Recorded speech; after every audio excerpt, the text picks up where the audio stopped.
भगवान श्री श्री जगन्नाथ बलदेव सुभद्रा मई की जय। श्री श्री गौर निताय भगवान की जय। श्रील प्रभुपाद की जय। गुरु महाराज जी की जय। जय राधा माधव कुंज बिहारी। जय राधा माधव कुंज बिहारी। जय गोपी जन वल्लभ गिरिवरधारी। जय गोपी जन वल्लभ गिरिवरधारी। यशोदानंदन व्रज जनरंजन। यशोदानंदन व्रज जनरंजन।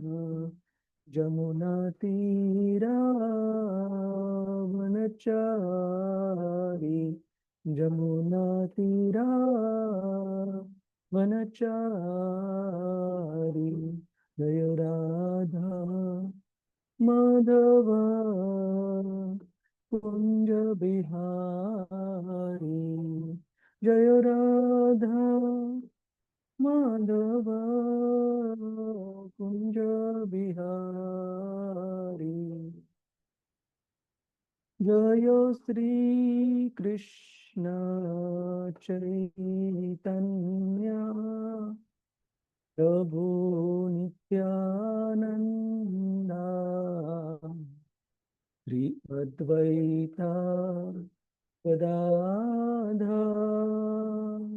श्रीवासादि गौर भक्तवृंदा। हरे कृष्णा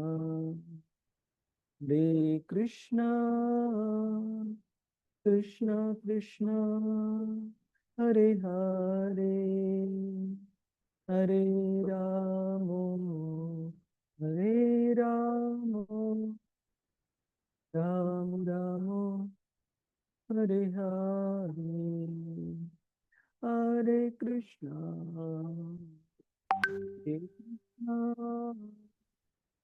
कृष्णा कृष्णा हरे हरे हरे राम हरे राम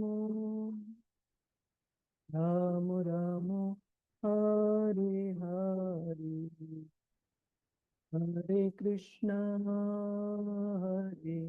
कृष्णा कृष्णा हरे हरे हरे राम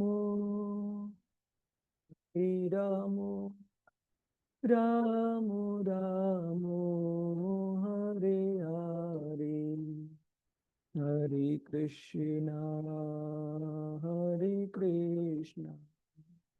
कृष्णा कृष्णा हरे हरे हरे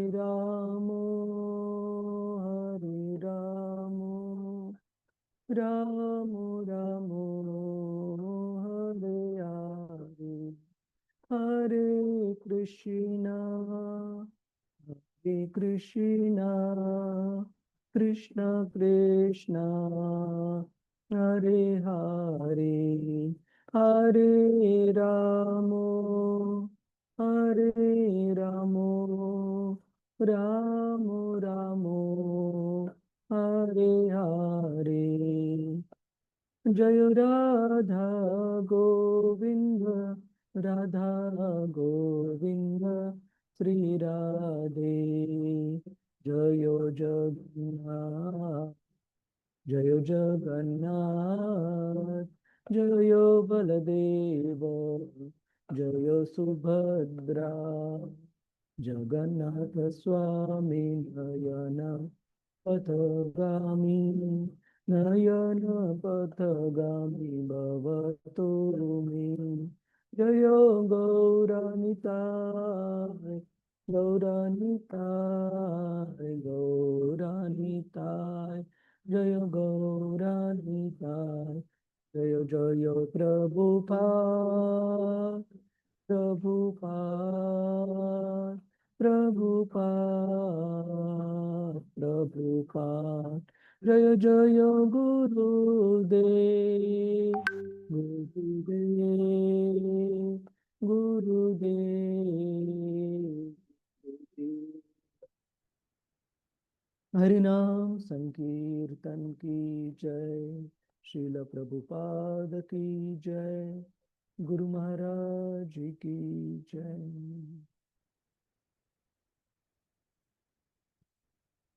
ओम नमो भगवते वासुदेवाय।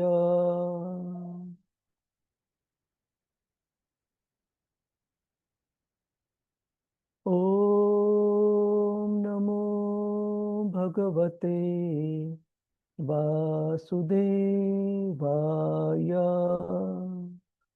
ओम नमो भगवते वासुदेवाय।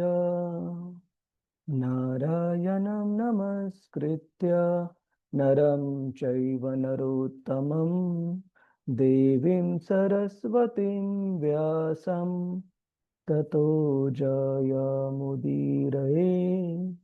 नष्टप्रायेषु अभद्रेषु नित्यं भागवत सेवया भगवती उत्तमश्लोके भक्तिर्भवति नैष्टिकी। कृष्णाय वासुदेवाय देवकीनन्दनाय च नन्दगोपकुमाराय गोविन्दाय नमो नमः। ॐ अज्ञानतिमिरन्धस्य ज्ञानाञ्जनशलाकया चक्षुरुन्मिलितं येन तस्मै श्रीगुरवे नमः। श्रीचैतन्यमनोभीष्टं स्थापितं येन भूतले स्वयं रूप कदा मह्यं ददाति स्वपदान्तिकं। वन्देऽहं श्रीगुरो श्रीयुतापदकमलं श्रीगुरोन् वैष्णवांश्च। श्रीरूपं सागरजातं सहगना रघुनाथान्वितं तं सजीवं साद्वैतं सावधूतं परिजनसहितं कृष्णचैतन्यदेवं श्रीराधा कृष्णपदान् सहगना ललिता श्रीविशाखान्वितांश्च। हे कृष्ण करुणा सिन्धु दीनबन्धु जगत्पते गोपेश गोपिकान्त श्रीराधाकान्त नमोऽस्तुते। तप्त कांचन गौरांगी श्रीराधे वृंदावनेश्वरी वृषभानुसुते देवी प्रणमामि हरिप्रिये। वाञ्छाकल्पतरुभ्यश्च कृपा सिन्धुभ्य एव च पतितानां पावनेभ्यो वैष्णवेभ्यो नमो नमः। नमो ॐ विष्णुपदाय कृष्णप्रेष्ठाय भूतले श्रीमते भक्तिवेदान्त स्वामी इति नामिने। नमस्ते सरस्वते देवे नमस्ते सरस्वते देवे गौरवाणी प्रचारिणे निर्विशेष शून्यवादी पाश्चात्य देश तारिणे। जय श्री कृष्ण चैतन्य प्रभु नित्यानंद, श्री अद्वैत गदाधर श्रीवास आदि गौर भक्त वृंदा। हरे कृष्णा कृष्णा कृष्णा हरे हरे, हरे राम राम राम हरे हरे। हरे कृष्णा प्रभूजीच माताजी आपल्या सर्वांचं स्वागत आहे आजच्या श्रीमद भागवतम चर्चेमध्ये। तर सुरुवात करताना सर्वात अगोदर भगवंतांच्या प्रती मला कृतज्ञता व्यक्त करायची आहे की आज आपण हा सेशन घेऊ शकत आहोत। कारण जसं की मी मागच्या वेळेस सांगितलेलं की माझी दातांची ट्रीटमेंट सुरू आहे, डेंटल ट्रीटमेंट। काही कॉम्प्लिकेटेड नाही आहे, पण थोडासा वेळ लागेल हे पूर्ण होण्यासाठी, अराउंड 2 ते 3 आठवडे। आणि आज सकाळी मी ज्यावेळेस हॉस्पिटलला गेलेलो होतो त्यावेळेस 2 ते 3 तासांची ट्रीटमेंट होती। त्यावेळेस त्यांनी भूल वगैरे दिलेली होती त्या भागामध्ये, आणि ते सर्व त्यांची प्रोसिजर संपल्यानंतर मला ही काळजी होती की मी वेळेमध्ये ती भूल वगैरे कमी होईल का नाही, आणि हा सेशन आपला व्यवस्थित होईल का नाही। पण भगवंतांची कृपा आहे की मी बोलू शकत आहे व्यवस्थित आणि आपल्याला ऐकू पण येत आहे। माताजी, प्रभूजी, हरे कृष्ण। हो हो हो प्रभूजी, एकदम व्यवस्थित आवाज येत आहे. तर मागच्या आठवड्यात आपण ज्यावेळेस भेटलेलो बोलताना थोडासा त्रास होत होता, पण आता ठीक आहे, आता काही प्रॉब्लेम नाहीये। तर मी विचार करत होतो की आपण या पुढे ज्या ज्या श्लोकांवर चर्चा करू त्या श्लोकांना काहीतरी शीर्षक, टायटल देण्याचा प्रयत्न करू, जेणेकरून आपल्याला थीम सर्वांच्या लक्षात येईल। आणि त्याच्यामध्ये काही चूक झाली तरी काही काळजी बाळगण्याचं कारण नाही, तर मी दुरुस्ती करण्यासाठी इथे आहे उपस्थित। तर जसं की प्रत्येक वेळेस सुरुवात करताना मी थोडीशी प्रस्तावना देतो, आपण मागच्या वेळेस कोणत्या मुद्द्यांवर चर्चा केलेली। तर कुणी मदत करेल का प्रभूजीच माताजीच आपल्यापैकी हे आठवण्यासाठी आपण कोणत्या मुद्द्यांवर चर्चा केलेली मागच्या वेळेस? हरे कृष्ण, प्रयत्न करा, कोणताही जो मुद्दा आपल्या लक्षात आहे। आपण चर्चा केलेली की नैमिष अरण्यामधले ऋषीमुनी सूत गोस्वामींचं गुणगान करत आहेत की ते इतकी छान प्रकारे कृष्ण कथा सांगत आहेत आणि त्यांना आशीर्वाद देत आहेत दीर्घायुष्य प्राप्त होण्याचा। आणि त्यानंतर कशा प्रकारे एका भगवंताच्या शुद्ध भक्ताच्या संघाची तुलना हे नैमिषारण्यमधले ऋषीमुनी सांगत आहेत की स्वर्ग लोकातील सुखाशी पण होऊ शकणार नाही, उच्च लोकातील स्वर्ग लोकातील वगैरे भौतिक सुखाशी पण त्याची तुलना होऊ शकणार नाही। का? कारण भौतिक जगातले सर्व ऐश्वर्य आणि त्या ऐश्वर्यांपासून प्राप्त झालेलं भौतिक आनंद एका बाजूला, आणि दुसऱ्या बाजूला भगवंतांच्या महान अशा शुद्ध भक्तांचा संघ दुसऱ्या बाजूला।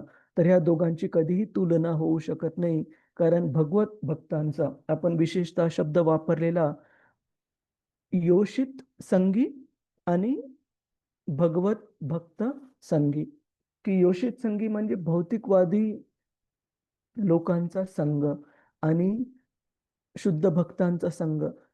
तर कोणत्याही भौतिक ऐश्वर्याची शुद्ध भक्तांच्या संघाशी आपण तुलना करू शकत नाही। आणि आपण तो श्लोक चैतन्य चरितामृत मधून सांगितलेला की साधू संग सर्व शास्त्र कळ, लव मात्र साधू संग सर्व सिद्धी होय।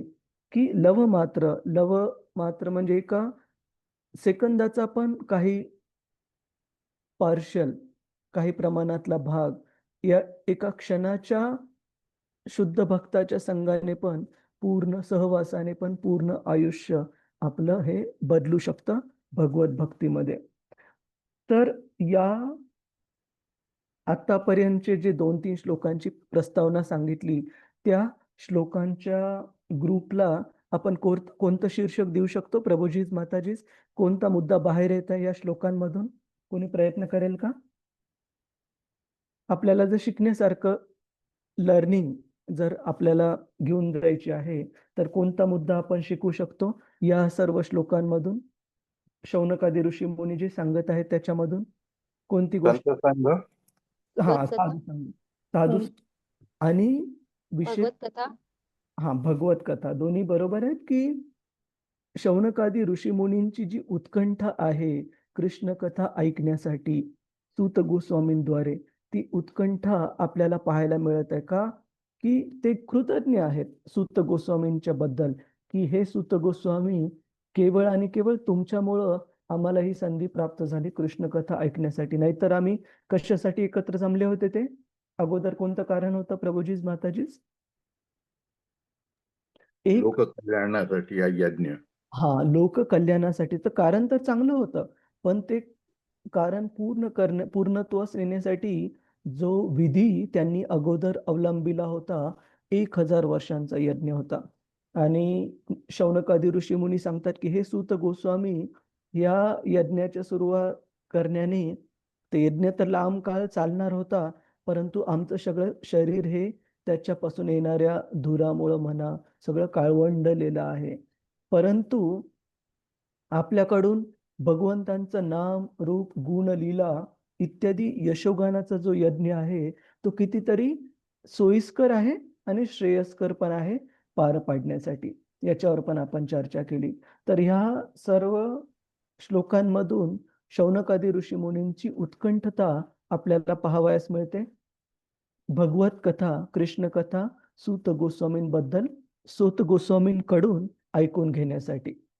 कुणाचा काही प्रश्न आहे का प्रभूजीज माताजीज? पुढे जायचं आपण, आजच्या श्लोकांना सुरुवात करायची. हरे कृष्ण. हो प्रभूजी. ठीक ठीक आहे. तर श्लोक क्रमांक 14 पासून सुरुवात करू. कृपया तुम्ही म्हणण्याचा प्रयत्न करा. को नाम तृप्पेत रसवित कथाया ओ नाम तृप्पेन्द्रसवित्कथाया महत्तम एकांत परायणस्य महत्तम एकान्तपरायणस्य नान्तं गुणानाम् अगुणस्य जग्मुर् नान्तं गुणानां गुणस्य योगेश्वरायै भवपाद्ममुख्यः योगेश्वराय भवपाद्ममुख्यः. कुणाला वाचायचंय का प्रभूजीज माताजीज? हरे कृष्ण.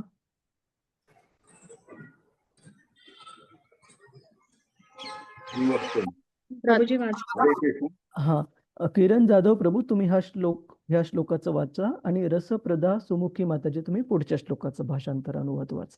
हरे कृष्ण. हरे कृष्ण. तथा भगवान श्रीकृष्ण हेच सर्व महात्म्यांचे एकमेव आश्रयस्थान आहे. योगशक्तीवर प्रभुत्व असलेल्या भगवान शंकर आणि श्री ब्रह्मदेव यासारख्यांना सुद्धा त्यांच्या दिव्य गुणांचा पार लागत नाही. असे असताना जो खरा रसज्ञ आहे तो त्याविषयीच्या कथा ऐकण्यात थोडाच तृप्त होणार. तात्पर्य श्रील रूपाद्वारा श्रील रूपात की जय. भगवान शिव आणि भगवान ब्रह्मदेव हे देवतांचे दोन अग्रणी आहेत. ते योग शक्तीने संपन्न आहेत. उदाहरणार्थ भगवान शंकराने हलाहल विषयाचा सर्व समुद्र प्रशन केला. सामान्य माणसाला मारण्यासाठी त्यातील एखादा थेंब सुद्धा पुरेसा होता. तसेच ब्रह्मदेवाने कित्येक सामर्थ्यशाली देवतांची सुद्धा निर्मिती केली. भगवान शंकर त्यातीलच एक, म्हणून ते ईश्वर आहेत, जगाचे स्वामी आहेत. परंतु ते सर्वोच्च शक्तिमान नव्हे. सर्वोच्च शक्तिमान केवळ गोविंद भगवान श्रीकृष्ण हेच आहेत. तेच एकमेवाद्वितीय आहेत. त्यांच्या दिव्य गुणांचे मोजमाप शिव आणि ब्रह्मा यांच्यासारख्या ईश्वरांना सुद्धा करता येत नाही. म्हणून भगवान श्रीकृष्ण मोठ्यात मोठ्या जीवांचा एकमात्र आशय आहे. ब्रह्मदेव हे जीवांपैकीच एक आहेत, परंतु ते सर्व जीवांमध्ये श्रेष्ठतम आहेत.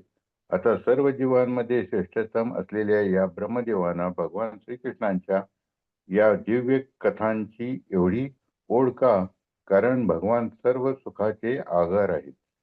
प्रत्येकाला प्रत्येक वस्तूंची रुची घ्यावीशी वाटते, परंतु ज्याला भगवंतांच्या दिव्य प्रेमसेवेची रुची लागली त्याला त्यापासून अपरिमित आनंदाचा लाभ होतो. भगवान अनंत आहेत आणि त्यांचे नामगुण लीला सहचर साज सामग्री सर्वच अपरिमित आहे. ज्यांनी त्यांची रुची चाखली ते अमर्यादपणे तेच करतात आणि तरीही त्यांची तृप्ती होत नाही. ही वस्तुस्थिती पद्मपुराणानेही मान्य केली आहे. रमन्ते योगिना अनंते सत्यानंद चिदात्मनि इति रामपदेनासौ परम ब्रह्मा विधीयते. योग्यांना परम सत्यापासून अपरिमित आनंद मिळतो आणि म्हणून परम सत्याला भगवंतांना राम असेही संबोधण्यात येते. अशा दिव्य प्रवचनांना अंत नाही. या लौकिक जगात परितृप्तीचा एक नियम आहे, परंतु या दिव्यत्वाच्या बाबतीत पूर्ण समाधान कसे ते नसतेच. नैमिषारण्यातील कृषींना भगवान श्रीकृष्णांच्या कथा आणखी सांगाव्यात अशी सूत गोस्वामींची इच्छा होतीच आणि त्यांच्याकडून पुढे आणखी श्रवण करण्याची ऋषींचीही सिद्धता होती. भगवान स्वतःच दिव्य स्वरूपी आहेत आणि त्यांचे गुणही दिव्य. त्यामुळे अशा प्रवचनांनी शुद्ध मनाच्या श्रोत्यांची श्रवणी इच्छा अधिकाधिक वाढत जाते. हरे कृष्ण प्रभूजी. हरे की जय. हरे कृष्ण. धन्यवाद. तर इथे आपण बघतो की कशा प्रकारे शौनकादी ऋषी मुनी सांगत आहेत की कृष्ण कथा ही अशी आहे की ती ऐकण्याने, त्याचे श्रवण केल्याने, त्याच्यावर चर्चा केल्याने जो आनंद प्राप्त होतो त्याला काही प्रमाण नाही, त्याला काही सीमा नाहीये. आणि कशा प्रकारे हरे कृष्ण कृष्ण कृष्ण हरे हरे, हरे राम राम राम हरे हरे.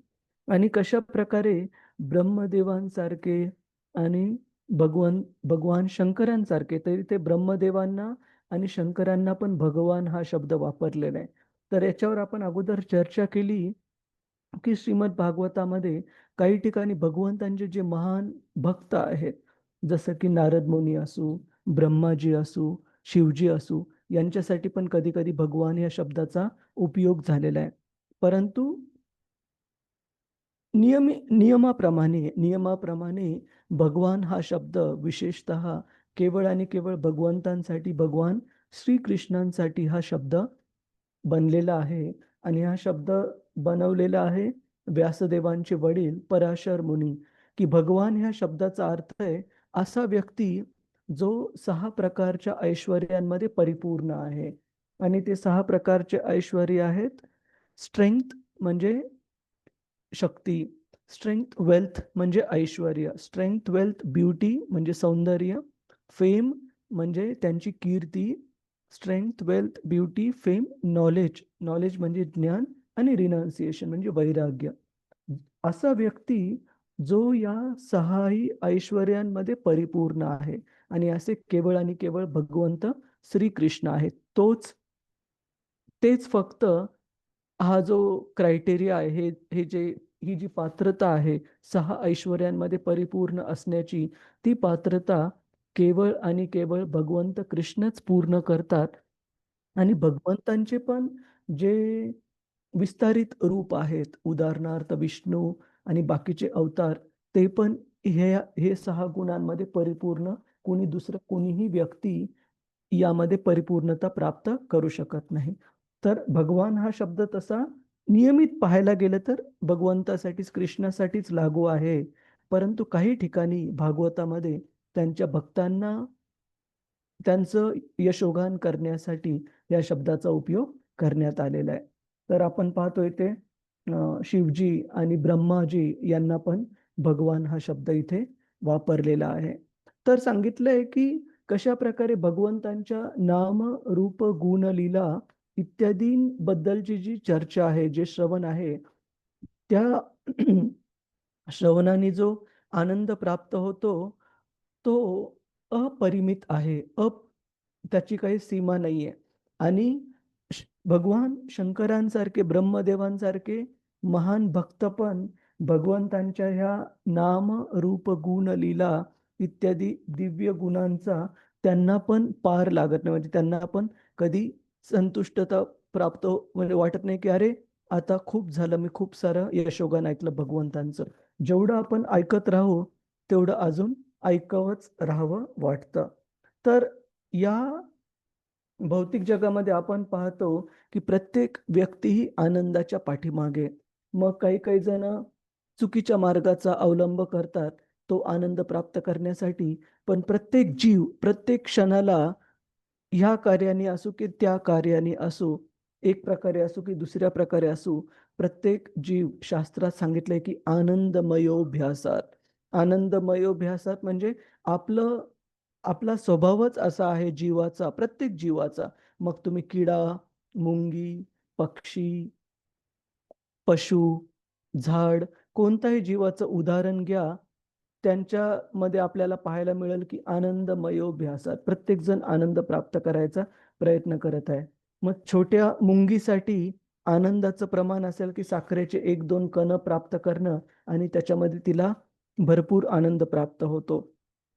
जे सत्वगुणांमध्ये स्थित लोक आहेत, जसं कवी असू, काही संशोधन करणारे असू, त्यांचा आनंद वेगळ्या ह्याच्यात आहे. त्यांना तुम्ही हजारो लाखो रुपये द्या, त्याच्यामध्ये त्यांना एवढा आनंद नाही प्राप्त होणार. जेवढा आनंद त्यांना प्राप्त होईल त्यांचे सत्वगुणातील ज्या त्यांच्या अ, सवयी किंवा जे त्यांचे आवडी-निवडी आहेत त्या पूर्ण होण्यामध्ये. जसं एखाद्या संशोधकाला त्याचं संशोधन व्यवस्थित पार पडलं, त्यांनी एखादा शोध लावला, त्याच्यामध्ये जो आनंद त्याला प्राप्त होतो, तो पैशामध्ये त्याची गणना त्याला करता येणार नाही. त्याच प्रकारे आपण बाकीचे पण अ, खूप सारे महान कवी वगैरे, जसं की मला वाटतं ते कवी कोण होते? बालकवीच होते का? की जे कविता करण्यामध्ये इतके मग्न असायचे आणि अशा प्रकारचा आनंद प्राप्त व्हायचा, की एकदा ते, मला वाटतं बालकवींबद्दलच ती गोष्ट प्रचलित आहे, की कशाप्रकारे ते रेल्वेच्या ट्रॅकवरून, रुळांवरून 2 रुळांच्या मधून चालत होते आणि ते कविता गुण अ, गुणगुणण्यात म्हणा किंवा रचण्यात म्हणा, आठवण्यात म्हणा, एवढे मग्न होते, की मागून आलेल्या रेल्वेच्या हॉर्नचा वगैरे काही अतापताच नाही आणि रेल्वेने धडक दिली, त्याच्यामध्ये गेले. तर सांगण्याची गोष्ट ही, की अशा प्रकारच्या वेगवेगळ्या लोकांसाठी वेगवेगळ्या त्यांच्या आवडी मिळणारा जो आनंद आहे, तो त्याच्यासाठीच प्रत्येक जीव हा धडपडत असतो. परंतु इथे शास्त्र सांगतं, की भगवंतांच्या नाम, रूप, गुण, लीला इत्यादी यशोगान करण्यामध्ये जो आनंद आहे, त्याची तुलना कोणत्याच भौतिक आनंदाशी होऊ शकत नाही. मग हे साधारण भौतिक आनंद तर काय, स्वर्ग सुखाचा भौतिक आनंद किंवा एवढंच काय, तर ह्या भौतिक जगामध्ये सर्वात श्रेष्ठ जे जीव आहेत, ब्रह्माजी, त्या ब्रह्माजींच्या ब्रह्मसुखाचा आनंद पण त्या स्तराला नाहीये, जो आनंद भगवंतांचे शुद्ध भक्त प्राप्त करतात, भगवंतांच्या नाम, रूप, गुण, लीला इत्यादी यशोगानांमध्ये चर्चा करण्यामध्ये. आणि त्याचं एक सोपं उदाहरण आपण अगोदर पण चर्चा केलेली आहे, की या भौतिक जगामध्ये ज्यावेळेस आपल्याला भौतिक गोष्टींशी आपण अधीन असतो, त्यांच्या सवयी लागलेल्या असतात, त्यावेळेस आपण पाहतो की कुणाला काही एखादा अ, खेळ आवडतो. जसं भारतामध्ये क्रिकेट खूप प्रचलित आहे. ज्यावेळेस वर्ल्ड कप वगैरे असतं, त्यावेळेस अक्षरशः लोकं ऑफिसला दांड्या मारतील, शाळेत शाळा कॉलेजला जाणार नाहीत, परंतु टीव्ही समोर चिटकून बसतील. का? कारण त्याच्यामधून एक प्रकारचा त्यांना रस प्राप्त होत आहे, भौतिक रस प्राप्त होत आहे. तर हा भौतिक रस जो आहे, तो आपण पाहतो की काही काळानंतर तो विरू विरळून जातो, म्हणजे कमी-कमी होत जातो. जसं मी नेहमी उदाहरण देतो, की सकाळी न्यूजपेपर घरामध्ये आल्यानंतर लोकं खूप उत्साहाने, कुतूहलाने तो हातात घेतात आणि काही काही लोक तर त्याशिवाय नाश्ता पण करणार नाहीत, तोंड पण धुणार नाहीत. का? कारण त्याच्यामधून त्यांना एक प्रकारचा रस प्राप्त होत आहे. परंतु तोच न्यूजपेपर, तेच वर्तमानपत्र काही काळानंतर त्याची किंमत ही टेबलवर पडलेल्या साध्या कागदामध्ये होते आणि दुसऱ्या दिवशी सकाळी त्याची गणना ही रद्दीमध्ये केली जाते. म्हणजे ट्रॅश ज्याला म्हणतो आपण, की विनामूल्य किंवा कमी मूल्याची गोष्ट जी की किलोमध्ये विकली जाते, त्याला 4, 5, ₹10 इतका भाव राहत नाही एका वर्तमानपत्राला. त्याची किंमत ही किलोमध्ये गणली जाते. याचा अर्थ त्याच्यातून मिळणारा रस हा कमी होऊन जातो. त्याच प्रकारे दुसरं आपण उदाहरण पाहतो, की जे लोकं या भौतिक जगातील जे चित्रपट वगैरे आहेत त्यांना आसक्त असतात, तर काही गाण्यांना वगैरे आसक्त असतात. तर काही काळ 5 वर्ष, 10 वर्ष ते खूप आवडीचे राहतात. जास्तीत जास्त जुने पाहायला गेलं तर 20 वर्ष, 30 वर्ष. पण त्याच्यानंतर आता जर आपल्याला कोणी विचारलं, की तुम्हाला 1940 मधलं कोणतं गाणं आठवतं? तर आपल्याला खूप सांगणं अवघड जाईल. का? कारण भौतिक जगातल्या गोष्टी कितीही प्रचलित असल्या तरी काही दिवसानंतर त्याच्यातून मिळणारा जो रस आहे, जो आनंद आहे, तो कमी-कमी होत जातो. कारण भौतिक जगाचं ते गुणधर्म आहे. परंतु भगवंतांच्या बाबतीत तसं नाहीये. जसं आपण नेहमी उदाहरण देतो, की प्रभू रामचंद्रांची लीला त्रेतायुगामध्ये घडली. कलियुग आहे 5,000 वर्षांपूर्वी सुरू झालेलं. त्याच्या अगोदर द्वापर युग आहे 4,32,000 गुणिले 2 म्हणजे 8,64,000 वर्ष चाललेलं द्वापर युग. त्याच्या अगोदरचं त्रेतायुग म्हणजे 4,32,000 वर्ष गुणिले 3 म्हणजे जवळपास 1.2 मिलियन प्लस 8 लॅक्स म्हणजे जवळपास 20 लाख वर्षांपूर्वी झालेली जी लीला आहे प्रभू रामचंद्रांची, आज पण आपल्याला तेवढीच ऐकण्यामध्ये रस प्राप्त होतो. कोणतीच भौतिक गोष्ट एवढे लाखो वर्ष त्यातला रस टिकवू शकत नाही. त्याचप्रमाणे भगवान नरसिंहदेवांची, प्रल्हाद महाराजांची जी लीला झालेली सत्ययुगामध्ये झाली, म्हणजे त्या 20 लाख वर्षांपेक्षाही अगोदर झालेली आहे. परंतु आजही आपण तेवढ्याच रोमांचाने प्रल्हाद महाराजांबद्दल चर्चा करतो, त्यांच्या भक्तीबद्दल चर्चा करतो. का? कारण आध्यात्मिक गोष्टी, भगवंतांचं जे यशोगान आहे, त्याच्यामधला रस हा कमी होत नाही कालाप्रमाणे, तो वाढतच जातो. त्याच्यासाठी उदाहरण दिलंय श्रीमद भागवतामध्ये, विशेषतः शुकदेव गोस्वामींच्या तोंडातून जे श्रीमद भागवतम निघालंय, त्याच्याबद्दल उदाहरण दिलंय भागवतामध्ये, की ज्या प्रकारे शुकदेव गोस्वामीचं नाव आहे शुक. शुक याचा अर्थ आहे एक पोपट, की ज्या प्रकारे एखादं फळ जे असतं, पेरूचं फळ समजा, की ते पोपट अशाच फळांना खातो असं सांगितलं जातं, जे की खूप चांगले, मधुर, रसाळ आणि गोड पिकलेले असतील. जे असे अर्धवट पिकलेले आणि कच्चे राहिलेले किंवा व्यवस्थित रसाळ नसतील, अशा फळांना पक्षी पण खात नाहीत. तर ज्या प्रकारे असं सांगितलं जातं, की पोपटाने चाखलेला पेरू हा अजून त्याचा गोडवा अजून जास्त वाढतो, अजून जास्त छान लागतो, तो जर पेरू आपण खावयास घेतला तर.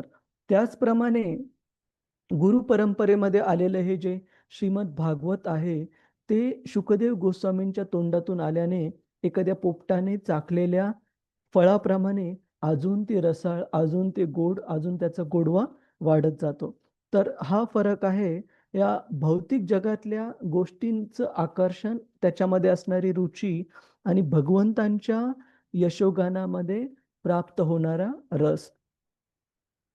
तर इथे सूत गोस्वामींना शौनकादी ऋषी सांगत आहेत, की जो खरा रसज्ञ आहे म्हणजे जो खरा त्याची चव चाखू शकणार आहे. आता आपल्या स्थितीमध्ये मी तुमच्याबद्दल तर नाही, पण माझ्याबद्दल तर सांगू शकतो, की ती रुची पूर्णपणे नाहीये. आपण अजूनही एका डिसीज्ड म्हणजे आजारी अवस्था आहे आपली. का? कशा प्रकारचा आजार आहे आपल्याला? भौतिक आसक्तीच्या रोगांनी आपण त्रस्त आहोत. तर ह्या आजारी अवस्थेमध्ये पण काही प्रमाणामध्ये भगवंतांच्या आणि शुद्ध भक्तांच्या कृपेने आपल्याला आकर्षण प्राप्त होऊ शकते, रस प्राप्त होऊ शकतो. विचार करा, जे शुद्ध भक्त आहेत, ज्यांना भौतिक आजार नाहीये, तो किती अधिक प्रमाणामध्ये भगवंतांच्या ह्या यशोगानाचा रस किती अधिक प्रमाणामध्ये ते ग्रहण करू शकतात आणि त्याचा आनंद उपभोगू शकतात. अशा भगवंतांच्या शुद्ध भक्तांबद्दल सांगितलंय पद्मपुराणामध्ये, रमन्ते योगिनो अनंते. अनंत म्हणजे अमर्याद, त्याला काही सुमार नाही, सीमा नाही. तर अशा प्रकारचे जे शुद्ध भक्त आहेत, भगवंतांच्या नाम रूप गुण लीला इत्यादी चर्चा करण्यामध्ये अनंत प्रकारे ते आनंद उपभोगतात. रमन्ते म्हणजे रमण करतात, त्यांना आनंद प्राप्त होतो, ज्याची की तुलना कोणतीही भौतिक आनंदाशी करता येऊ शकत नाही. आणि कारण भगवंत त्यांच्या नामरूप गुणलीला इत्यादींमधून त्यांच्या शुद्ध भक्तांना चर्चा करून इतक्या असीमित प्रकारे आनंद प्रदान करतात, म्हणूनच त्यांचं नाव काय, भगवंतांचं नाव, जे की इतक्या छान प्रकारे त्यांच्या भक्तांना आनंद प्रदान करतात, म्हणून त्यांचं नाव राम. राम हे म्हटलं जातं की विच गिव्स प्लेजर, जे की आनंद प्रदान करतात. कुणाला काही प्रश्न आहे का प्रभूजीच माताजीच या मुद्द्यावर, की कशा प्रकारे ह्या आपण 2-3 मुद्दे चर्चा केले ह्या तात्पर्यामध्ये. पहिला मुद्दा पाहिला की भौतिक जगतामध्ये पण प्रत्येक भौतिकवादी व्यक्ती हा आनंद प्राप्त करण्याच्या मागे आहे आणि त्याच्यामधूनच लोक वेगवेगळे कार्य करतात, की चोरी करणे, ह्या व्यक्तीला लुटणे, ती गोष्ट करणे. अंततः हेतू काय असतो, स्वतःला आनंद प्राप्त करणं. मे बी ते चुकीच्या प्रकारे आनंद प्राप्त करणं असेल. आणि आपण दुसरा मुद्दा पाहिला की या भौतिक जगात वेगवेगळे लोक कसे वेगवेगळ्या प्रकारे आनंद प्राप्त करतात, जसं काही कवींचं उदाहरण घेतलं, संशोधकांचं उदाहरण घेतलं. परंतु या भौतिक जगातला कोणताही भौतिक आनंद त्याची तुलना भगवंतांच्या नाम रूप गुणलीला इत्यादी यशोगानातून मिळणाऱ्या आनंदाशी कधीही करता येणं शक्य नाही. जसं की आपण उदाहरणं पाहिले की जसं की भौतिक जगातले खेळ असू किंवा चित्रपट असू, चित्रपटाची गाणी असू, काही वर्ष चालतात, काही दशकं चालतात, परंतु त्यानंतर त्याच्यातून प्राप्त होणारा रस हा कमी कमी होत जातो. आपण वर्तमानपत्रांचं उदाहरण पाहिलं. परंतु त्याच्या उलट भगवंतांच्या यशोगानातून प्राप्त होणारा आनंद लाखो, मिलियन म्हणजे दशलक्ष वर्षांपासून पण आपण चर्चा करत आलेलो आहोत, पण तरीही ती कथा तेवढीच रोचक, रोमांचक आजही वाटते. का? कारण ती दिव्य कथा आहे, यशोगान आहे आणि भौतिक रसासोबत त्याचं कधीही तुलना होऊ शकत नाही. कुणाचा काही प्रश्न आहे का प्रभूजीच माताजीच? हरे कृष्ण. हरे कृष्ण प्रभूजी. हा माताजी. प्रभूजी, माझा असा प्रश्न होता की कितीतरी लोक असे आहेत जे भागवत ठेवतात, म्हणजे सप्ताह भागवत ठेवतात किंवा भगवंतांच्या कथा वगैरे नियमित रूपाने करतात आणि ऐकतात, तरी पण ते भौतिक गोष्टींमध्ये तेवढेच गुंतलेले असतात, म्हणजे आध्यात्मिक परिणाम त्यांच्यावर जास्त होत नाही. तर असं बरोबर. का होतं प्रभूजी? तर खूप छान प्रश्न आहे की आध्यात्मिक ऐकण्यासाठी पण काही प्रमाण सांगितले माताजी, वक्त्यांचे काही गुण सांगितलेत की आणि काही विशेष गुण सांगितलेत जे की नसावेत. जसं की एक महत्वाचा मुद्दा श्रील प्रभुपादजी भागवतामध्ये खूप साऱ्या ठिकाणी मांडतात की श्रीमद भागवत सांगणारा जो वक्ता आहे तो कधीही पैशासाठी म्हणजे आपला उदरनिर्वाह चालवण्यासाठी त्या गोष्टीचा उपयोग करत नसावा. ते एक महत्वाचा मुद्दा आहे. दुसरा मुद्दा सांगितलाय की तो गुरु शिष्य परंपरेमध्ये आलेला असावा.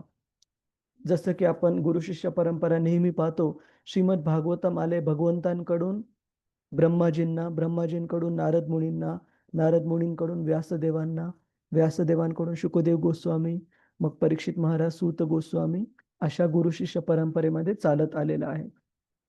तर तो जो वक्ता आहे भागवताचं ते वर्णन स्वतःच्या उदरनिर्वाहासाठी करत नसावा, तो गुरु शिष्य परंपरेमध्ये चालत आलेला असावा आणि गुरु शिष्य परंपरेमध्ये चालत आलेला असून श्रीमद भागवताचं जे वर्णन आहे ते स्टेप बाय स्टेप म्हणजे क्रमाक्रमाने कधीही चर्चा करायला पाहिजे. प्रभुपादजी सांगतात की पहिला स्कंद ते 9वा स्कंद भागवताचा कव्हर टू कव्हर म्हणजे पहिल्या अध्यायापासून शेवटच्या अध्यायापर्यंत प्रत्येक स्कंदामध्ये असं जर आपण चर्चा केली तर निश्चित त्या वक्त्याच्या आणि त्या श्रोत्यांच्या जीवनामध्ये आमूलाग्र फरक होईल आणि ते भक्तीमध्ये त्यांची प्रगती होईल. पण विशेषतः सामान्यतः काय करतात भागवताचे वक्ते, की जे प्रोफेशनल रिसायटर्स, प्रोफेशनल म्हणजे जे उदरनिर्वाहाचं साधन म्हणून हे भागवत करतात, की ते श्रोत्यांना आकर्षण असतं म्हणून डायरेक्टली कृष्ण लीलेमध्ये 10व्या स्कंदामध्ये उडी मारतात, जंप करतात आणि त्याच्यामुळे ना तर त्यांची पात्रता आहे, ना तर त्यांनी क्रमशः भगवंतांचा जो स्तर आहे तो स्थापित केलेला आहे 1 ते 9व्या स्कंदावर चर्चा करून. आणि डायरेक्टली जर ते 10व्या स्कंदावर जात असतील तर ना तर त्यांना त्याचा लाभ मिळेल, ना तर श्रोत्यांना त्याचा लाभ मिळेल. तर हे आपण पाहिलं वक्त्यांच्या बाबतीत. श्रोत्यांच्या बाबतीत पण काही गोष्टी सांगितलेल्या आहेत, की आपल्याला जर आत्ता जसं आपण पाहिलं भौतिक आपल्या आजारी अवस्थेतून भगवंतांच्या यशोगानाची खरी रुची प्राप्त करायची, तर आपल्याला पण काही नियमांचं जीवनामध्ये पालन करणं आवश्यक आहे. जसं प्रभुपादांनी 4 नियम सांगितलेले आहेत. मांसाहार नाही, द्यूत क्रीडा नाही, मद्यपान वगैरे नशापान नाही आणि अ, अ, अ, विवाहाबाहेरचे संबंध नाहीत. तर ह्या नियमांचं पालन आणि भगवत नामाचा 16 माळा कमीत कमी जप करणे. तर ह्या जर नियमांचं आपण व्यवस्थित पालन केलं आणि श्रीमद भागवत एका प्रमाणित व्यक्तीकडून जे की ह्या पात्रता पूर्ण करतो, ज्या आपण अगोदर चर्चा केल्या, ह्या 2 गोष्टी जर जुळून आल्या, निश्चित जीवनामध्ये फरक पडेल माताजी. आणि भगवंतांच्या यशोगानाबद्दल रुची प्राप्त होईल. पण सामान्यतः जे लोक भागवत सप्ताह करतात, ना तर वक्ते ह्या पात्रता पूर्ण करतात, ना तर श्रोते ह्या नियमांचं पालन करायची त्यांची तयारी असते. जसं की मी उदाहरण देतो, की आपल्याला आयफोन तर घ्यायचा आहे, परंतु किंमत मोजायची तयारी नाही. 2,000 रुपयातच मला आयफोन पाहिजे. मग जास्तीत जास्त काय शक्यता आहे माताजी? मला जर 2,000 किंवा 5,000 आयफोन घ्यायचा आहे तर फसवणूक होण्याची खूप शक्यता आहे. कुणीतरी असंच काहीतरी डुप्लिकेट गोष्ट किंवा खराब झालेली गोष्ट आयफोन म्हणून देण्याची खूप शक्यता आहे. तशाच प्रकारे जर श्रोत्यांची ती किंमत मोजण्याची तयारी नाही, त्या नियमांचं पालन करून, तर त्यांना मिळणारं जी गोष्ट आहे ते पण त्या स्तरावरची प्राप्त होईल. ठीक आहे का माताजी? हरे कृष्ण. हो प्रभुजी, हरे कृष्ण प्रभुजी, धन्यवाद. हरे कृष्ण. तर आपण कधीही हताश नाही व्हायला पाहिजे, की अरे माझ्या तर हृदयामध्ये अजून भौतिक आसक्ती आहेत. असू द्या, काही हरकत नाही. पण किमान आपण आपलं हृदय स्वच्छ करण्याच्या याच्यामध्ये प्रामाणिकपणे गुंतलेलो आहोत का, ते तरी आपण बघणं आवश्यक आहे. कमीत कमी मी रोज हरे कृष्ण महामंत्राचा जप करण्याचा प्रयत्न करत आहे का?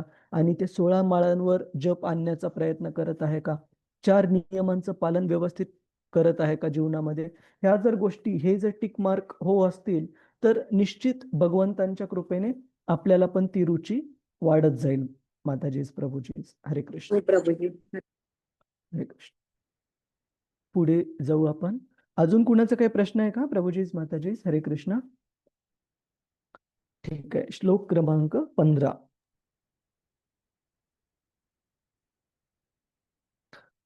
तन्नो भवान वै भगवत प्रधानो तन्नो भवान् वै भगवत् प्रधानो महत्तम एकांत परायणस्य महत्तम एकान्तपरायणस्य हरेरुदारं चरितं विशुद्धं हरेरुदारं चरितं विशुद्धं शुश्रूषतां नो वितनोतु विद्वान्.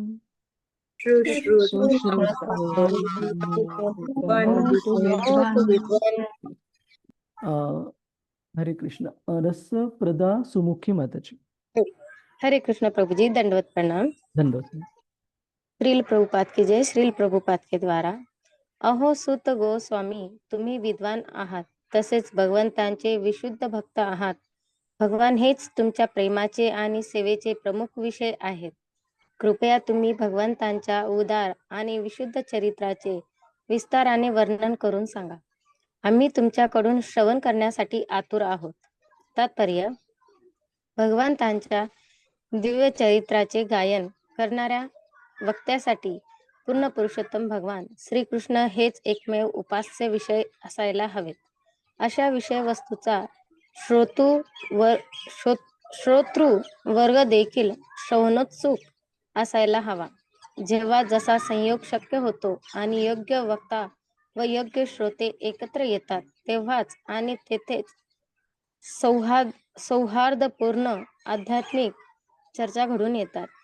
व्यावसायिक वक्ता आणि भौतिकतेत लिप्त असलेले श्रोते अशांना या कथांपासून वास्तविक लाभ मिळू शकत नाही.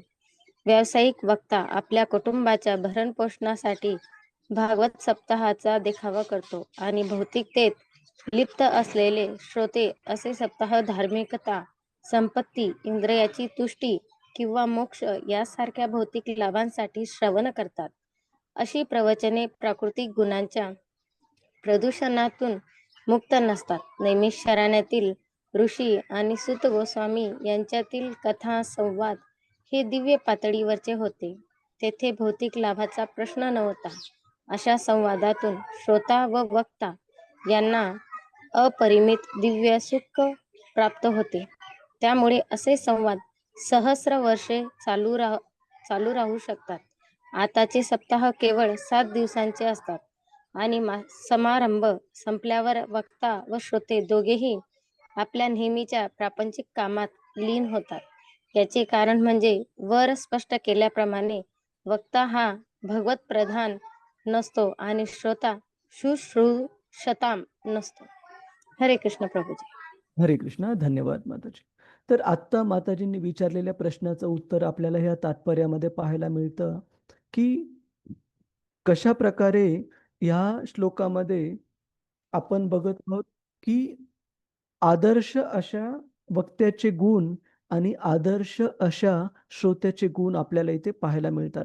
तर वक्त्याचे गुण काय सांगितलंय की त्यांच्यासाठी ते भगवंतांचे विशुद्ध भक्त असणं आवश्यक आहे आणि भगवंत हे त्यांच्या प्रेमाचे आणि सेवेचे प्रमुख विषय असले पाहिजेत. इथं तात्पर्यामध्ये प्रभुपाद सांगतात की श्रीकृष्ण हेच एकमेव उपास्य विषय असायला पाहिजेत वक्त्यासाठी.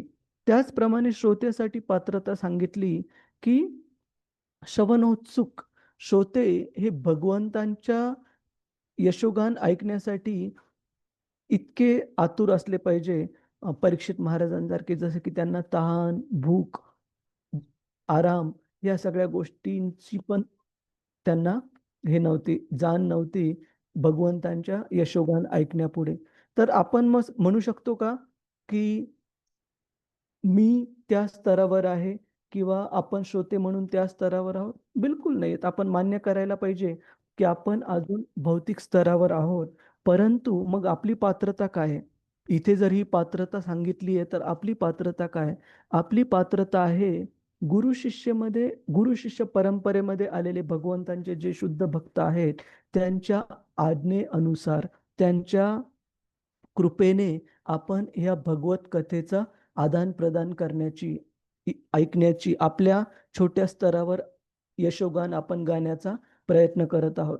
तर श्रील प्रभुपादांची कृपा, ज्यांनी की आपल्याला हे श्रीमद भागवत इतक्या साध्या सोप्या भाषेमध्ये प्रस्तुत केलं, त्यांची कृपा हीच आपली पात्रता आहे की आपण जर त्यांनी दिलेल्या नियमांचं व्यवस्थित पालन केलं आपल्या जीवनामध्ये तर निश्चित ह्या शुद्ध भक्तांकडून, अशा श्रवणोत्सुक भक्तांना भागवत ऐकताना जो लाभ मिळेल तो आपल्याला पण प्राप्त होऊ शकतो जर आपण ह्या नियमांचं व्यवस्थित पालन केलं आपल्या जीवनामध्ये तर. आणि त्याचप्रमाणे श्रोत्यांसाठी पण, जसं की रूप गोस्वामी उदाहरण देतात की कावीळ ज्या व्यक्तीला झालेला असतो त्या व्यक्तीला जर आपण ऊसाचा रस जर दिला, जो की स्वाभाविकतः खूप गोड आणि छान लागतो, परंतु कावीळ झालेल्या व्यक्तीला जर ऊसाचा रस पिण्यास दिला तर त्याला तो कडवट लागतो. का? ऊसाच्या रसामध्ये प्रॉब्लेम नाही आहे, प्रॉब्लेम आहे त्या व्यक्तीची चव जी आहे ती पूर्ण बदललेली आहे, विकृत झालेली आहे कावीळ ह्या रोगामुळे. परंतु शास्त्र सांगतं की कावीळ या रोगावर त्या ऊसाचा रसच योग्य ते औषध आहे, जेणेकरून हळूहळू जसं जसा रोग बरा होत जाईल तसं तसं त्या व्यक्तीला पण त्याची चव यायला सुरुवात होईल. ऊसाचा रस पुन्हा गोड आणि चव घेण्यासारखा लागायला लागेल. त्याचप्रमाणे आपण पण एका आजारी अवस्थेमधून हळूहळू हा रस प्राप्त करू शकतो भगवत कथेमध्ये, जर आपण ह्या नियमांचं आपल्या जीवनामध्ये व्यवस्थित पालन केलं तर. पुढे जाऊ तर या श्लोकामध्ये विशेषतः आपण श्रोत्यांची आणि वक्त्याची दोघांची पात्रता शिकतो. श्लोक क्रमांक 16. कुणाचा काही प्रश्न आहे का? प्रभूजीस, माताजीस, हरे कृष्ण. ठीक आहे, आपण पुढे जाऊ. श्लोक क्रमांक 16.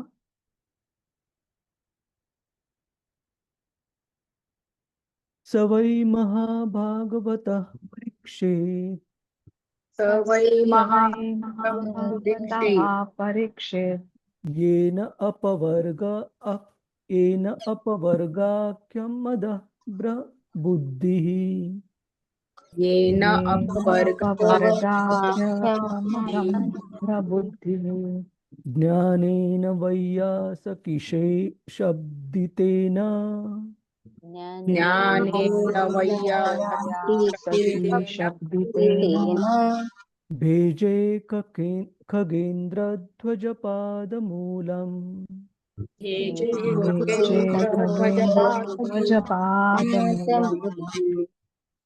कुणाला वाचायचं का? प्रभूजी, माताजी, हरे कृष्ण. मी वाचू प्रभूजी? हा, संजना माताजी, हरे कृष्ण. हरे कृष्ण प्रभूजी. अहो सूत गोस्वामी, परीक्षित महाराजांची बुद्धी मोक्षपथावर स्थिर होती. त्यांनी ज्या कथा ऐकून पक्षीराज गरुडाचेही आश्रय असणाऱ्या भगवंतांच्या चरण कमळांचा आश्रय प्राप्त केला, त्या सर्व कथा कृपया आम्हास सांगा. साक्षात व्यासपुत्र श्री सुखदेव गोस्वामींनी त्यांना या कथा सांगितल्या होत्या. तात्पर्य: मुक्ती मार्गाविषयी अभ्यासकांमध्ये काही मतभेद आहेत. अध्यात्माच्या अशा अभ्यासकांना निर्विशेषवादी व भगवत भक्त म्हणतात. भगवत भक्त भगवंतांच्या दिव्य रूपाची उपासना करतात, तर निर्विशेषवादी लोक तेजस्वी ज्योतीचे अर्थात ब्रह्मज्योती म्हणून ओळखल्या जाणाऱ्या भगवत विग्रहाच्या तेजाचे चिंतन करतात. येथे या श्लोकात व्यासदेवांचे पुत्र शील सुखदेव गोस्वामी यांनी केलेल्या ज्ञानोपदेशामुळे परीक्षित महाराजांनी भगवंतांच्या चरण कमळांची प्राप्ती केली असे म्हटले आहे. सुखदेव गोस्वामी प्रारंभी स्वतःही निर्विशेषवादीच होते. भागवतात 2.1.9 त्यांची तशी उक्ती आहे. पुढे त्यांचे चिंतन भगवंतांच्या लीलांकडे आकर्षित झाले आणि ते भगवत भक्त झाले. अशा परिपूर्ण ज्ञानी भक्तांना महाभागवत अर्थात प्रथम श्रेणीचे भक्त अशी संज्ञा आहे. भगवंतांच्या भक्तांचे प्राकृत, मध्यम, महाभागवत असे 3 वर्ग आहेत. प्राकृत भक्त किंवा अधम श्रेणीचे भक्त हे मंदिरात जातात, पूजा करतात, परंतु त्यांना भगवंत आणि त्यांचे भक्त यांचे विशेष ज्ञान नसते. मध्यम किंवा द्वितीय श्रेणीचे भक्त भगवंतांचे भक्त, नवदीक्षित आणि अभक्त यांना चांगल्या प्रकारे जाणतात. महाभागवत किंवा प्रथम श्रेणीचे भक्त प्रत्येक गोष्ट भगवंतांशी संबंधित पाहतात, प्रत्येक गोष्टीत भगवंतांची अनुभूती घेतात. त्यामुळे महाभागवत पुरुष भक्त व अभक्त यांच्यात कोणतेही अंतर मानित नाही.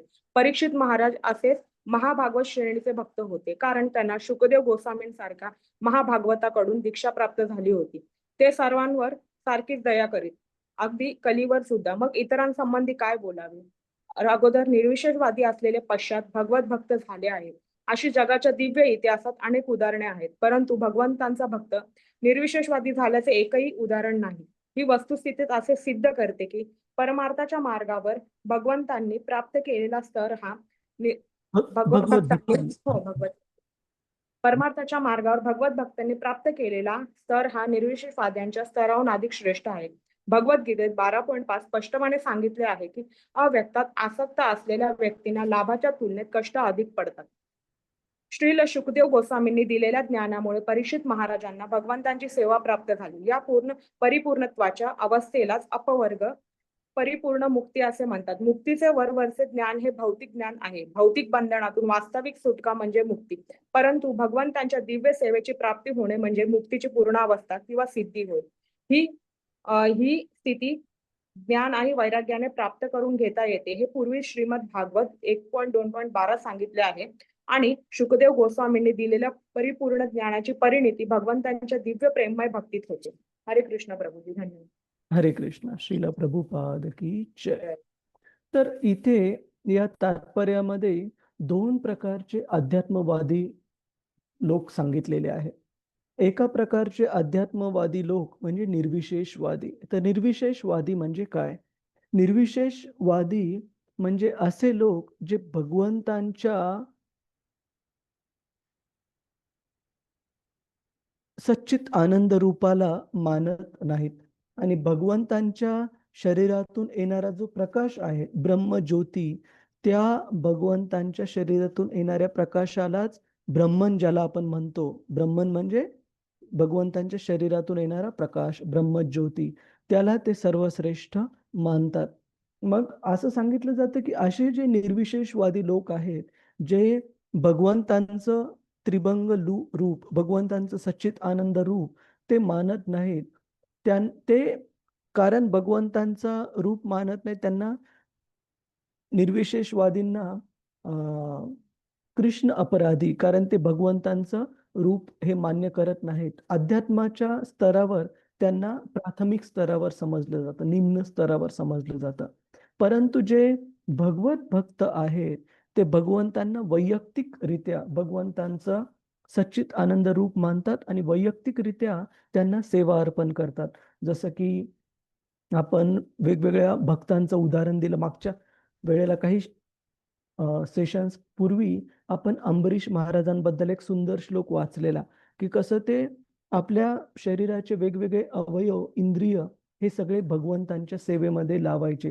त्यांचे पाय हे भगवंतांच्या मंदिरात जाण्यासाठी वापरायचे, त्यांचे हात हे भगवंतांचं मंदिर स्वच्छ करण्यासाठी, भगवंतांचे अर्च विग्रह सजवण्यासाठी वापरायचे, त्यांचे डोळे हे भगवंतांच्या सुंदर रूपाचं दर्शन घेण्यासाठी वापरायचे, त्यांची जीभ ही भगवंतांच्या नामरूप गुणलीला इत्यादींचं यशोगान करण्यासाठी वापरायचे, त्यांचे कान हे भगवत कथा ऐकण्यासाठी वापरायचे. अशा प्रकारे प्रत्येक इंद्रिय हे अशा महान भक्तांनी भगवत सेवेमध्ये जोडलेलं असतं.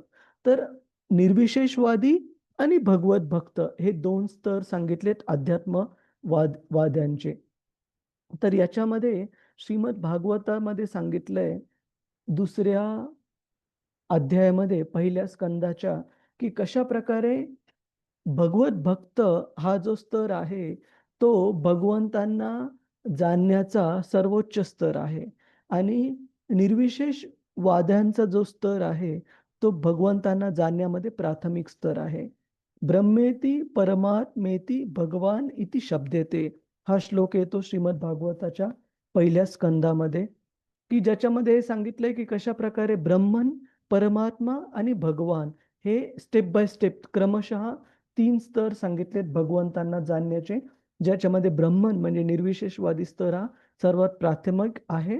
त्याच्यानंतर परमात्मा ह्या विस्तारित रूपामध्ये भगवंतांच्या त्यांना जाणणं हे दुसरा स्तर, त्याच्या निर्विशेषवादीपेक्षा श्रेष्ठ आहे परमात्मा साक्षात्कार, आणि परमात्मा साक्षात्कारापेक्षा श्रेष्ठ आहे भगवत भक्त, जे की भगवंतांना त्यांच्या भगवान ह्या रूपामध्ये सेवा अर्पण करतात. तर भगवंतांच्या भक्तांमध्ये पण 3 प्रकारचे कॅटेगरायझेशन, 3 प्रकारचे स्तर सांगितलेले आहेत. प्राकृत भक्त किंवा नवशिके भक्त आपण मराठीमध्ये सांगायचं झालं तर, त्याच्यानंतर मध्यम अधिकारी आणि उत्तम अधिकारी हे 3 स्तर सांगितलेत.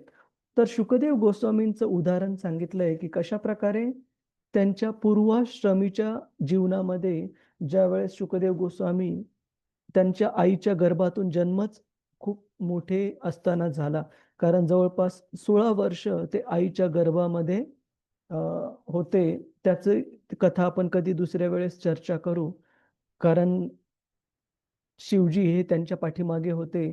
एक छोटीशी गोष्ट झाल्यामुळे त्यांच्यामध्ये काही मिसअंडरस्टँडिंग होती. परंतु व्यासदेवांनी ज्यावेळेस अभय प्रदान केलं शुकदेव गोस्वामींना, त्यावेळेस ते जन्मले आईच्या पोटातून आणि जन्मल्याच ते 16 वर्षाचे युवक म्हणून या जगामध्ये अवतरले. परंतु त्या स्थितीमध्ये ते निर्विशेषवादी ब्रह्मवादी होते आणि श्रील व्यासदेवांनी भागवताचे भगवंतांच्या लीलांबद्दलचे काही गुणगान करणारे श्लोक शुकदेव गोस्वामींना ऐकवून नंतर शुकदेव गोस्वामींचं हृदय परिवर्तन झालं आणि ते भगवंतांचे महाभागवत भक्त. महाभागवत म्हणजे या 3 कॅटेगरीजमध्ये नवशिके भक्त किंवा ज्यांना प्राकृत भक्त म्हटलं जातं, मध्यम अधिकारी आणि उत्तम अधिकारी, या तिन्ही कॅटेगरीमध्ये उत्तम अधिकारी या सर्वोच्च स्तरावर महाभागवत भक्त असतात. तर अशा प्रकारे शुकदेव गोस्वामी यांनी भगवंतांच्या लीलांचं श्रवण करून भागवताच्या श्लोकांमधून महाभागवत स्तर, उत्तम अधिकारी हा महाभागवत स्तर त्यांनी प्राप्त केला. आणि शुकदेव गोस्वामींप्रमाणेच त्यांचे जे शिष्य होते परीक्षित महाराज, ते पण महाभागवत असे भक्त होते. तर एका महाभागवताकडून भगवंतांचं जे यशोगान आहे ते त्यांच्या शिष्याला, जे की महाभागवत होते, त्यांना प्राप्त झालं.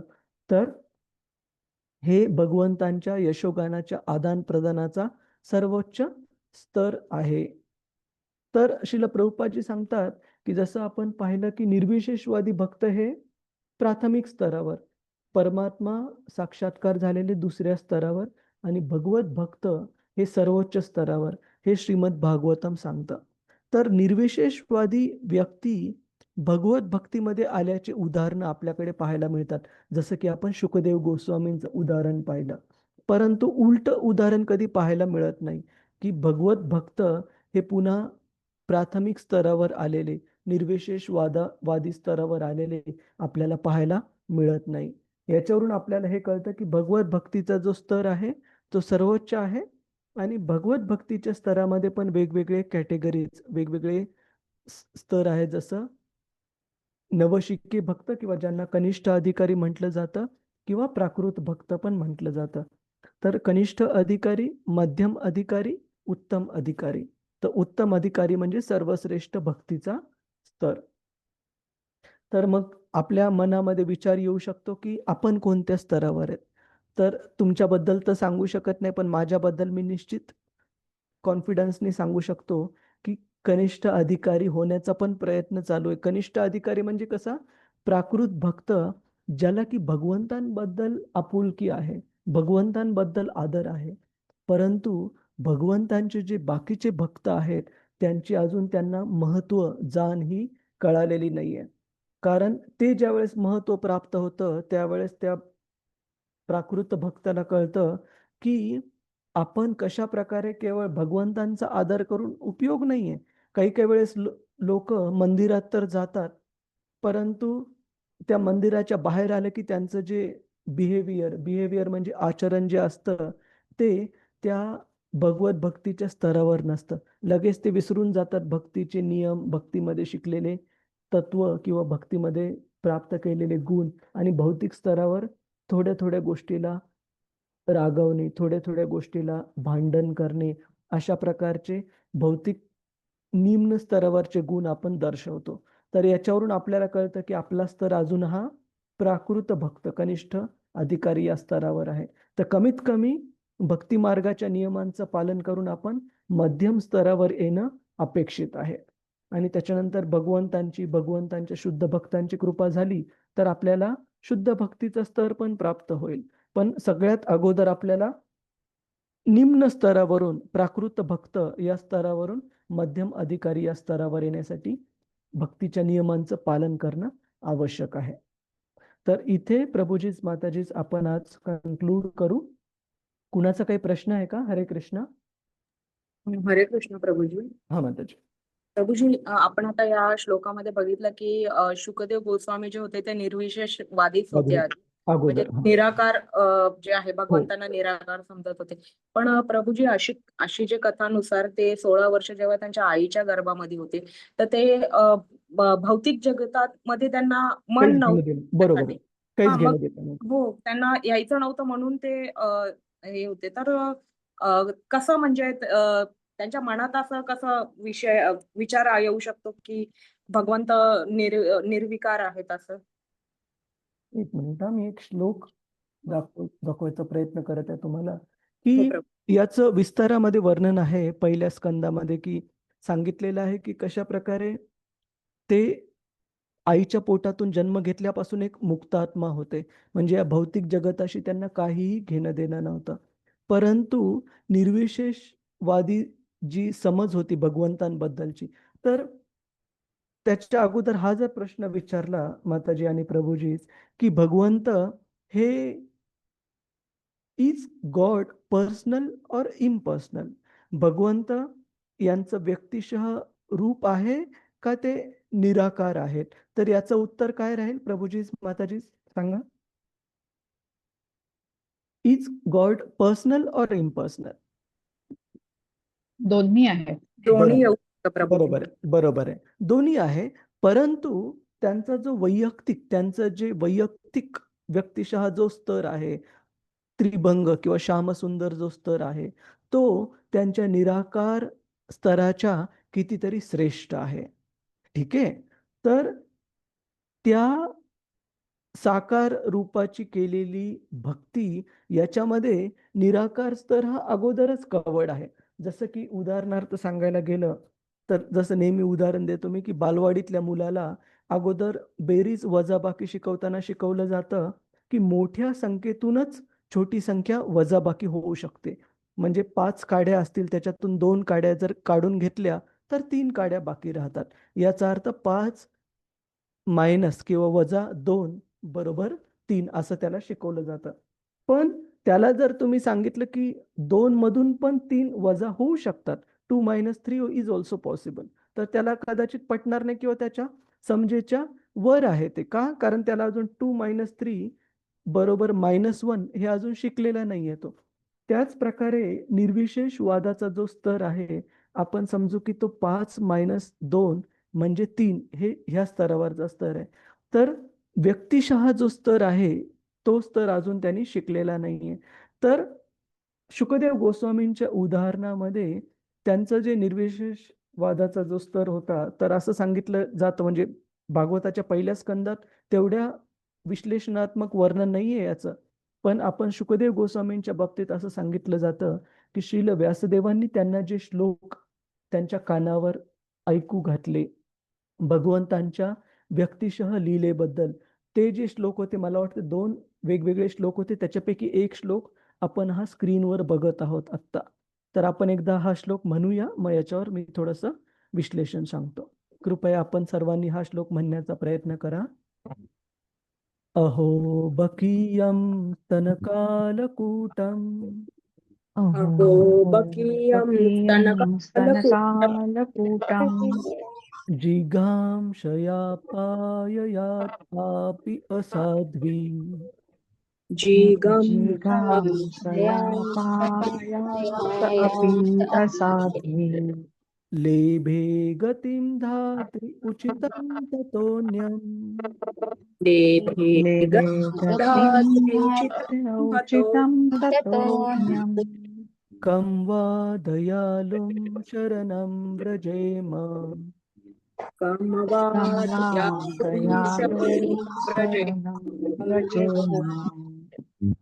एक मिनिट सांगा.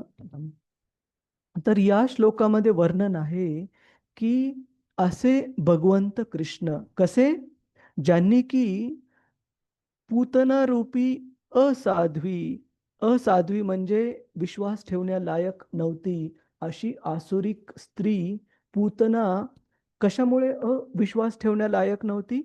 ती बाहेरून दिसायला तर एका सुंदर स्त्रीच्या रूपामध्ये भगवंतांच्या समोर आलेली होती, पण आपल्या स्तनांवर कालकूट हे विष लावून आली होती त्या बाळकृष्णाला मारण्याच्या हेतूने. तर अशा आसुरी व्यक्तीला भगवंतांनी काय केलं की ती बाहेरून तर कमीत कमी बाहेरच्या लोकांना दाखवण्यासाठी एका सुंदर स्त्रीच्या रूपामध्ये, आईच्या रूपामध्ये आली होती ना भगवंतांच्या समोर. भगवंतांनी ते जे दिखाऊपणा होता ते चांगला गुण म्हणून स्वीकारला की कमीत कमी बाहेरून दाखवायला तरी ती एका आईच्या रूपामध्ये आली, ठीक आहे, मी तिला आई म्हणूनच ट्रीट करणार किंवा फळ देणार.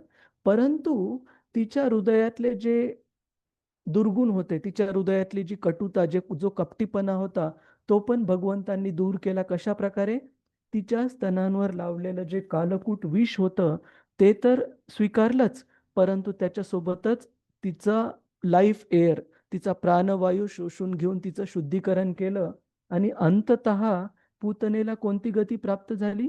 भगवंतांच्या आईच्या स्तरावर, यशोदा मातेला मदत करणारी नर्स, भगवंतांच्या आईच्या स्तरावर त्या पूतनेला भगवंतांनी सद्गती प्राप्त करून दिली आध्यात्मिक जगतामध्ये. तर असे भगवंत जे की अशा प्रकारे त्यांना मारण्यासाठी आलेल्या आसुरिक स्त्रीला पण त्यांनी सर्वोच्च गती प्राप्त करून दिली, त्यांच्याशिवाय दुसरा कोणता व्यक्ती दयाळू असू शकतो ज्यांची मी शरण घ्यायला पाहिजे. तर हा जो श्लोक आहे तो श्लोक श्रील व्यासदेवांनी शुकदेव गोस्वामींना ऐकवला की कशा प्रकारे भगवंतांचं आपल्या भक्तांबद्दलचं प्रेम किती आहे, की अशी व्यक्ती जी भक्त पण नाहीये, अभक्त आहे, विश्वास ठेवण्यासारखी पण नाहीये, त्यांना मारण्याच्या हेतूने आली, केवळ बाहेर दिखाव्यासाठी, घरात प्रवेश मिळण्यासाठी तिने एका सुंदर स्त्रीचं रूप धारण केलेलं आहे. तर भगवंतांनी त्या दिखाव्याला आपल्या सेवेच्या रूपामध्ये एक्सेप्ट स्वीकार केलं आणि जे पण तिचे काही दुर्गुण होते, जे पण तिचं काही कपट कारस्थान होतं, त्याचं शुद्धीकरण केलं आणि सर्वोच्च गती प्राप्त करून दिली अशा पूतना आसुरीला. तर ह्यांच्यापेक्षा अजून दयाळू दुसरा कोणता व्यक्ती सापडणार ह्या जगामध्ये किंवा तिन्ही जगांमध्ये. तर हे ज्या वेळेस भगवंतांच्या व्यक्तिशः लीलांबद्दलचं गुणगान यशोगान शुकदेव गोस्वामींनी ऐकलं. हा एक श्लोक होता आणि अजून एक श्लोक होता. हे श्लोक ज्यावेळेस भगवंतांबद्दलचे शुकदेव गोस्वामींनी ऐकलं त्यावेळेस सांगितलं जातं की त्यांना आकर्षण प्राप्त झालं अशा भगवंतांबद्दल अजून जाणून घेण्याचं.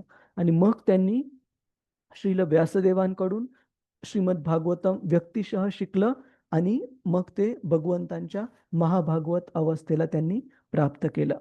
तर सांगण्याचा हेतू असा की अशा प्रकारचे मुक्तात्मे पण निराकारवादी स्तरावर असू शकतात आणि अशा प्रकारचे निराकारवादी स्तरावरचे मुक्तात्मे पण ज्यावेळेस भगवंतांच्या नाम रूप गुणलीला इत्यादींबद्दल ऐकतात त्यावेळेस त्यांना भगवंतांबद्दल जाणून घेण्याचं आकर्षण प्राप्त होतं आणि त्या जाणून घेण्याच्या आकर्षणातून भगवत भक्ती नंतर प्राप्त होते. ठीक आहे माताजी. तर दोन्ही खरं आहे. ते मुक्तात्मे जन्मापासून होते का? तर जरूर होते. ते अगोदर ब्रह्मवादी होते का? जरूर होते. आणि ह्या भागवताच्या श्लोकांनी त्यांचं हृदय परिवर्तन केलं आणि अंततः त्यांनी पूर्ण भागवत शिकलं आपल्या वडिलांकडून, व्यासदेवांकडून आणि महाभागवत स्तराला प्राप्त केलं. ठीक आहे माताजी. हो प्रभूजी, धन्यवाद. हरे कृष्ण. हरे कृष्ण. तर कन्क्लुजन हे की जसं प्रभुपादजी सांगतात की निर्विशेषवादी स्तरावरून भक्तीच्या स्तराला प्राप्त केल्याचे उदाहरणं आहेत, परंतु भक्तीच्या स्तरावरून कुणी निर्विशेषवादी स्तराला गेल्यावरचं ऐकण्यामध्ये नाहीये. त्याच्यामुळे हे आपल्याला कळतं की भक्तीचा स्तर जो आहे तो ब्रह्मन, परमात्मा आणि भगवान या भगवंतांच्या भक्तीच्या स्तरामध्ये भक्तीचा स्तर, भगवान हा स्तर हा सर्वश्रेष्ठ आहे. ठीक आहे. अजून कुणाचा काही प्रश्न आहे का? प्रभूजी, माताजी, हरे कृष्ण. ठीक आहे. तर आपण श्लोक क्रमांक 17 पासून पुढच्या वेळेला सुरुवात करूया. हरे कृष्ण. खूप खूप धन्यवाद आपल्या सर्वांचं. वांछा कल्पतरुभ्यश्च कृपा सिंधुभ्य एव च पतितानां पावनेभ्यो वैष्णवेभ्यो नमो नमः. अनंत कोटि वैष्णव वृंद की जय. वैष्णव ठाकुर की जय. श्रील प्रभुपाद की जय. हरे कृष्ण. हरे कृष्ण प्रभूजी, धन्यवाद. हरे कृष्ण. हरे धन्यवाद. कृष्ण प्रभुजी, सादर प्रणाम. हरे कृष्ण. प्रभूजी, धन्यवाद. प्रणाम. हरे कृष्ण. हरे कृष्ण. धन्यवाद.